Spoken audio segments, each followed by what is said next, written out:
Alors, le football. Vous savez, en rentrant d'Iran en 82, euh, j'avais vu là-bas de grands rituels, notamment les rituels de Muharram, en commémoration du martyre de l'imam Hossein. Et parallèlement, comme je vous l'avais dit, j'avais déjà commencé à travailler sur la Provence. Et je me suis dit, mais enfin, qu'est-on en train d'analyser des coutumes anciennes dont des grands-mères nous parlent, des vêtements de jadis, des cérémonies et des pratiques culturelles de naguère. Est-ce ça vraiment l'anthropologie? Et si vous voulez, à ce moment-là, il y a eu dans ma conception de l'ethnologie une sorte de renversement. Je me suis dit, est-ce qu'il faut vraiment étudier ce qui passionne les ethnologues ou est-ce qu'il faut étudier ce qui passionne les gens? Alors, ce qui passionne les ethnologues, bah oui, mon maître Leroy-Gourhan m'avait dit les techniques, la parenté, d'autres m'avaient dit, etc. Et ce qui passionne les gens, c'est pas forcément la fête calendaire que leur grand-mère évoquait, mais peut-être d'autres choses. Et puis je suis retourné, j'étais plus retourné depuis très longtemps, dans un stade de football. Et je me suis dit, mais il se passe des choses étonnantes là. Qu'est-ce que c'est que ces ultras, ces jeunes gens qui manifestent leur passion de façon aussi véhémente? Qu'est-ce que c'est que ces regards qui tout à coup, ces visages qui tout à coup se figent ou bien qui tout à coup s'illuminent quand vous prononcez un nom ou quand il se passe quelque chose sur le terrain? Et donc, je me suis dit, ça vaudrait la peine d'étudier cela. Mais comment l'étudier? Parce que là aussi, nous parlions d'échelles multiples pour le guidon, là aussi, il faut recourir à plusieurs échelles. Il y a l'échelle individuelle, il y a l'échelle du groupe de partisans, il y a l'échelle de la ville, l'imaginaire de la ville qui passe à travers une équipe de hockey ou bien de football selon les lieux. Et puis, il y a un sport qui est devenu une passion planétaire presque maintenant. Qu'est-ce que ça veut dire que tout ça? Et comment l'appréhender? Comment appréhender? Alors, moi qui étais partisan d'une ethnologie, mais vraiment minutieuse, au long cours, où on perd beaucoup de temps, où on reste dans une famille année après année, et parfois où on n'apprend rien pendant une journée, mais on se dit ça. Et puis là, tout à coup, il s'agit d'une foule éphémère qui se regroupe à certains moments. En 3 heures, qu'est-ce que je vais faire? Bon, le match dure 1 heure et demie, mais qu'on sait donc que les gens arrivent 1 heure avant et partent une demi-heure après. Bon, ça fait 3 heures. Mais c'est un temps d'observation extrêmement limité. Et puis, alors, il s'est trouvé qu'à ce moment-là, il y avait la mission du patrimoine ethnologique qui, dans le temps, faisait des choses intéressantes. On en reparlera peut-être après. Et donc, il y avait un appel d'offres sur les rituels dans le monde contemporain. Bon, je me suis dit, bon, rituel dans le monde contemporain, peut-être essayons de voir avec le football, peut-être est-ce que c'est un rituel, on n'en sait rien, on verra. Et donc ça m'a permis comme ça de développer cette recherche sur Marseille et sur Turin, puis ensuite sur Naples. Je dois dire être tombé amoureux de cette ville, où il y avait une passion pour le football très particulière et qui m'a beaucoup intéressé. Alors, en effet, échelle multiple, en essayant, si vous voulez, de voir un petit peu ce que les individus mettaient en jeu dans leur passion pour le football, puis ensuite le groupe de partisans, comment il fonctionnait, puis ensuite comment une ville pouvait s'exprimer ou trouver un de ses repères à travers une équipe de football. Et là, la notion de style m'a beaucoup intéressé. un style, parce que c'est vrai que si vous prenez, il y avait Marseille et Turin.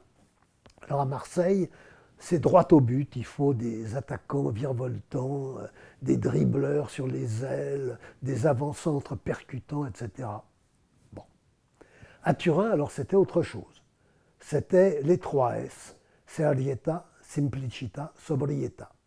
Sérieux, simplicité, sobriété. Il fallait gagner par 1-0, pas faire de gestes inutiles, avoir une organisation extrêmement rigoureuse, un peu à l'image de l'entreprise Fiat, qui était la directrice aussi, la patronne du club.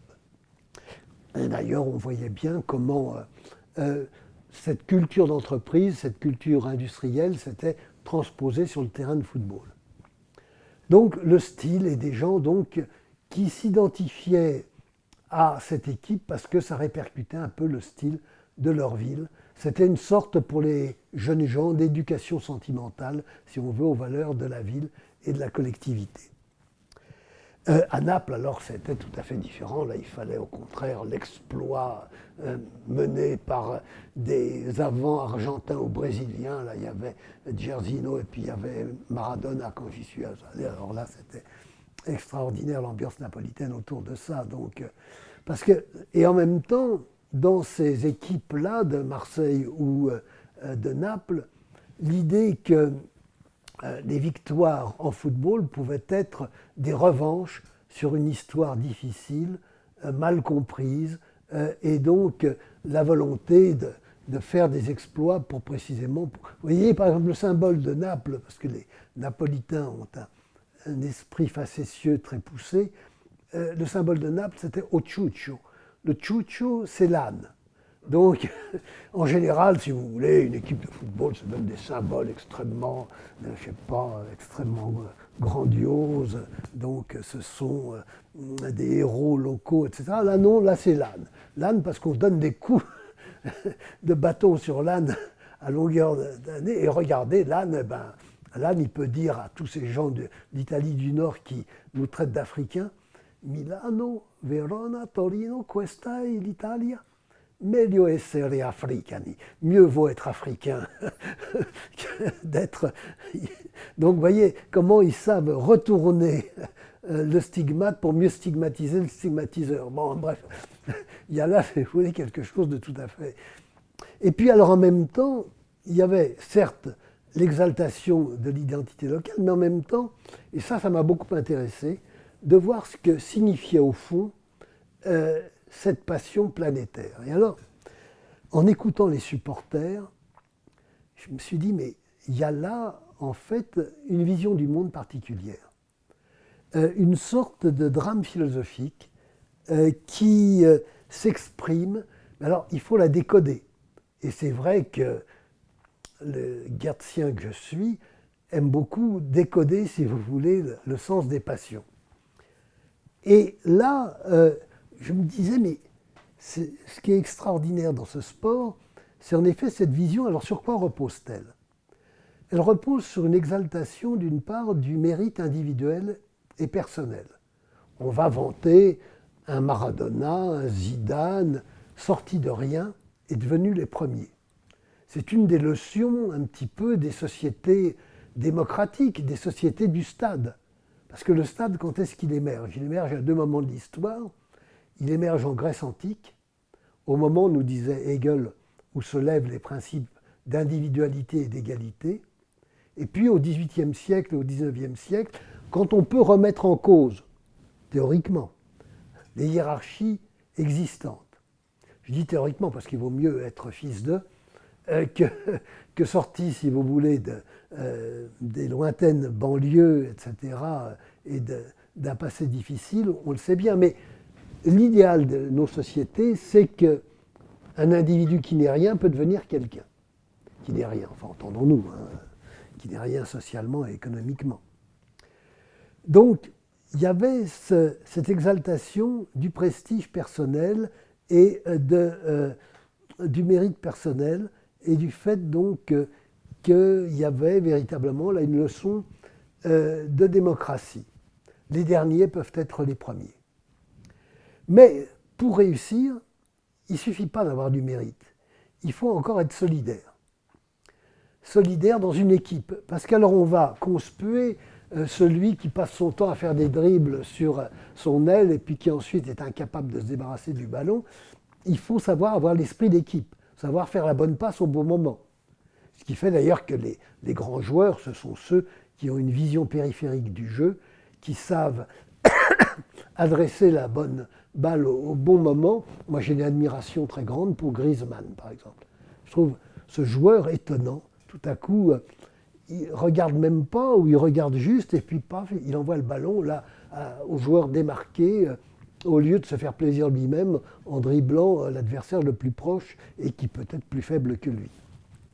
Donc il faut de la solidarité. Et d'ailleurs, cette solidarité, on l'a dans les devises d'un certain nombre de clubs. Benfica, c'est E pluribus unum. You will never walk alone, nous disent les supporters de Liverpool. Donc, une idée de solidarité. Bon, ben, c'est vrai que le mérite personnel, la solidarité, c'est un petit peu ce qu'il faut pour réussir dans la vie. Vous voyez, par exemple, si vous êtes dans une équipe d'ethnologues où les gens passent leur temps à se taper dessus, ça ne marche pas en général. Si vous avez certes beaucoup de mérite, mais ça pourra pas, vous ne pourrez pas réussir. Mais il faut aussi, pour réussir, de la chance. Et alors, moi, ce qui m'avait beaucoup frappé, c'est que le sport le plus populaire au monde se joue avec le pied. Et alors, chez Laurent Gouraud, j'avais aussi appris les zones du cerveau qui sont dévolues à tel ou tel organe. Alors on voit par exemple qu'il y a une zone du cerveau considérable dévolue à la langue et à la bouche, parce que bon, il faut articuler le langage, etc. Mais le pied, alors on a vraiment une toute petite zone du cerveau. Et alors donc le sport le plus populaire au monde est celui qui se joue avec les pieds. C'est quand même incroyable. Ce qui fait que le football est le seul sport où on peut marquer contre son camp, pas volontairement, involontairement. D'ailleurs, on le voit, CSC, contre son camp. Bon. Et donc, où on rate aussi des occasions immanquables, nous disent les chroniqueurs. On est seul devant le but et puis paf, on tape à côté, le pied. Bon. Alors que des sociétés se donnent pour aune de leur confrontation un organe aussi défavorisé que le pied, moi, ça me laissait, si vous voulez, dans une interrogation phénoménale, en me disant, bah oui, bah, ça veut dire qu'il faut avoir de la chance. Et en effet, quand on considère le football, ce qui est frappant, c'est qu'en général, un tir parfait rate très souvent son but, alors qu'un tir raté qui rebondit sur le pied d'un autre, sur la tête, sur la main de je ne sais qui, etc., là va rentrer dans le but. Donc, il faut avoir de la chance. Et souvent, d'ailleurs, cette chance intervient pour gagner un match où on avait l'impression qu'au contraire, les Brésiliens étaient plus forts que les Français, les Belges que les Français aussi en 2018, mais peu importe, ça a été quand même les Français qui ont gagné. Peut-être ont-ils eu, bon là il y avait des questions d'organisation, mais peut-être ont-ils eu aussi un peu de chance. La chance. Or, la chance est quelque chose que nous maîtrisons très mal. Déjà, le hasard, c'est un concept récent dans nos sociétés, Pascal. Et on n'y croit pas. On ne croit pas que si on prend la tuile sur la tête, c'est parce qu'il y a la rencontre de deux séries. D'une part, la tuile, et d'autre part, deux séries concomitantes. C'était le théoricien du hasard, Cournot, qui nous disait ça. On ne croit pas, on croit que si on reçoit une tuile sur la tête, c'est que le destin s'en est mêlé. Alors le destin, c'est une catégorie particulière. Et d'ailleurs, ce qui est frappant, moi ce qui m'avait beaucoup frappé dans les vestiaires des joueurs, c'était de voir les rites qu'ils mettaient en œuvre pour neutraliser l'aléatoire, pour faire que le destin soit de leur côté. Alors, il fallait mettre la chaussure gauche avant la chaussure droite. Et puis alors, le pire, c'était les gardiens de but et les avant-centres. Parce que eux, les gardiens de but ou les avant-centres, en une minute, ils peuvent devenir des héros ou des héros. S'ils ratent tout à coup un arrêt. Alors moi, je me rappelle cet avant-centre qui venait au stade, alors il mettait toujours les mêmes objets dans son sac, il mettait toujours la même chaussure à droite avant la chaussure gauche, et puis après, alors il montait. Vous savez, quand vous allez des vestiaires vers le terrain, en général, il y a un plan incliné. Et alors là, il y avait son fils, son jeune fils, qui lui tenait la jambe. Et puis après, il arrivait sur le terrain et il se signait avec le pied. Se signait avec le pied. Hein. Mais alors, et puis les Gaules, alors là, eux, leurs gants. Alors je me rappelle en Iran, moi ça m'avait beaucoup intéressé. J'allais dans les vestiaires aussi parce que j'ai prolongé ces études du football en Iran. Et là, alors je voyais le Gaule de l'équipe nationale qui mettait des versets du Coran dans ses gants.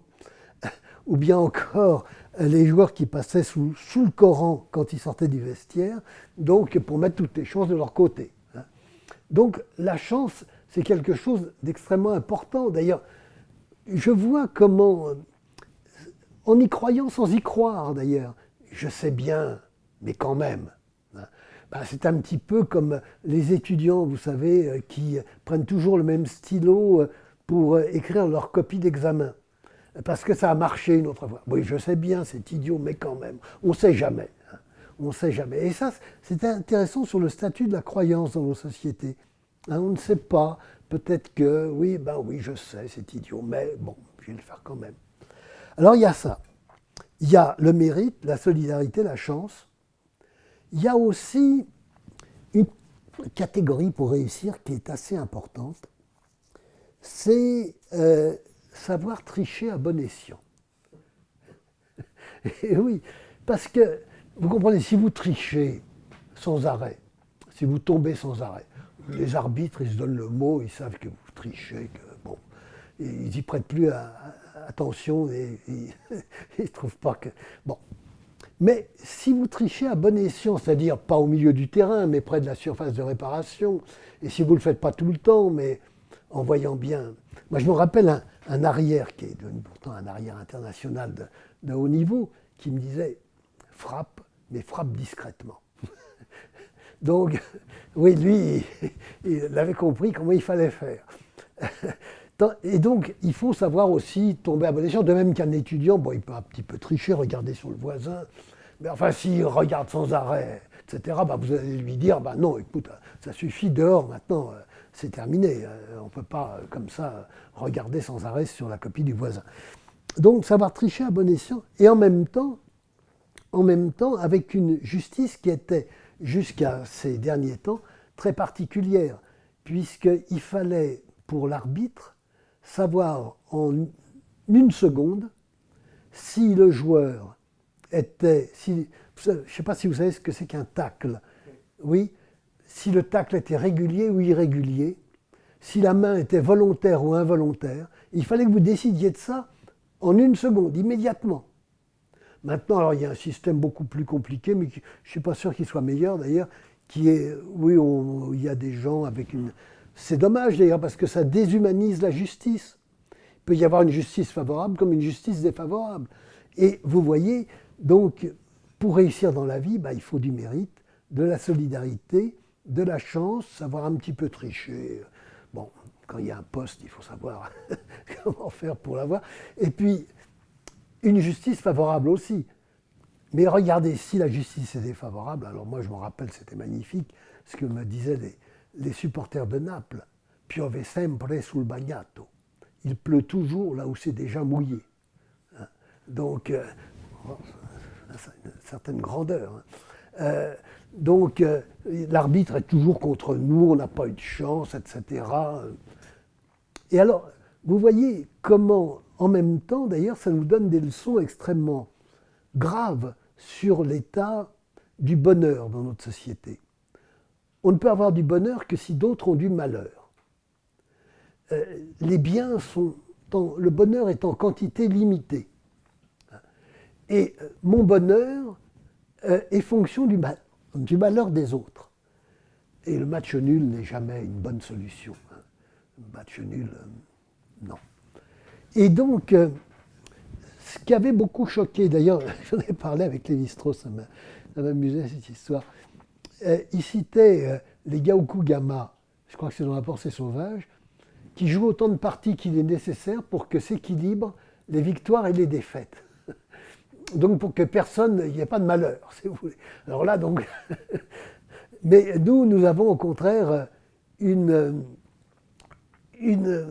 conception du bonheur qui doit reposer sur le malheur des autres, et pas seulement sur le malheur de l'adversaire du jour, de celui qui veut un poste en même temps que moi, mais sur, et ça dans les championnats on le voit très bien, sur le malheur de beaucoup d'autres, parce qu'il faut encore que d'autres gagnent ou perdent sur d'autres terrains pour que moi je sois complètement content et que je puisse devenir premier au classement. Il ne suffit pas que je batte l'adversaire du jour, il faut encore. Donc il y a là, si vous voulez, quelque chose qui nous dit beaucoup de choses sur le monde contemporain, sur la manière dont nous vivons la réussite, et en même temps qui nous fournit tous les arguments pour démonter un échec qui est intolérable. Si on n'a pas réussi en définitive, c'est soit qu'on n'a pas eu de chance, soit que le juge a été injuste, c'est pas notre mérite personnel qui est en cause, soit que l'équipe n'a pas été bonne, etc. Mais en définitive, ça permet de trouver des réponses, si vous voulez. Et alors, d'ailleurs, on le voit bien dans les commentaires qui suivent l'après-match, et on voit bien aussi comment tout cela n'est pas définitivement fixé, dans la mesure où, vous savez, il y a beaucoup de journaux qui donnent des notes aux joueurs après les matchs. Ce ne sont jamais les mêmes notes d'un journal à l'autre. Donc, on est dans des sociétés d'incertitude aussi. Et heureusement, parce qu'imaginez le jour où on viendrait me dire, monsieur, ouais, vous êtes le 1002e ethnologue. Voilà, c'est le classement qui a été fait. Il n'y a aucun doute là-dessus. Hein. Vous n'avez aucun recours hein, là-dessus. C'est définitif. Hein. Il n'y a pas de... Bon, je dirais, oui, bon, bah, d'accord, mais écoutez, c'est désespérant à ce moment-là. Une société hein, où on ne peut pas, à ce moment-là, se dire que c'est de la faute de l'autre, qui a été injuste, etc. Ce serait une société invivable, une société complètement totalitaire, hein, où tous les critères, bons ou mauvais, seraient transparents, et où à ce moment-là, on n'aurait plus aucune possibilité de contester et de se dire que la vie vaut encore la peine d'être vécue.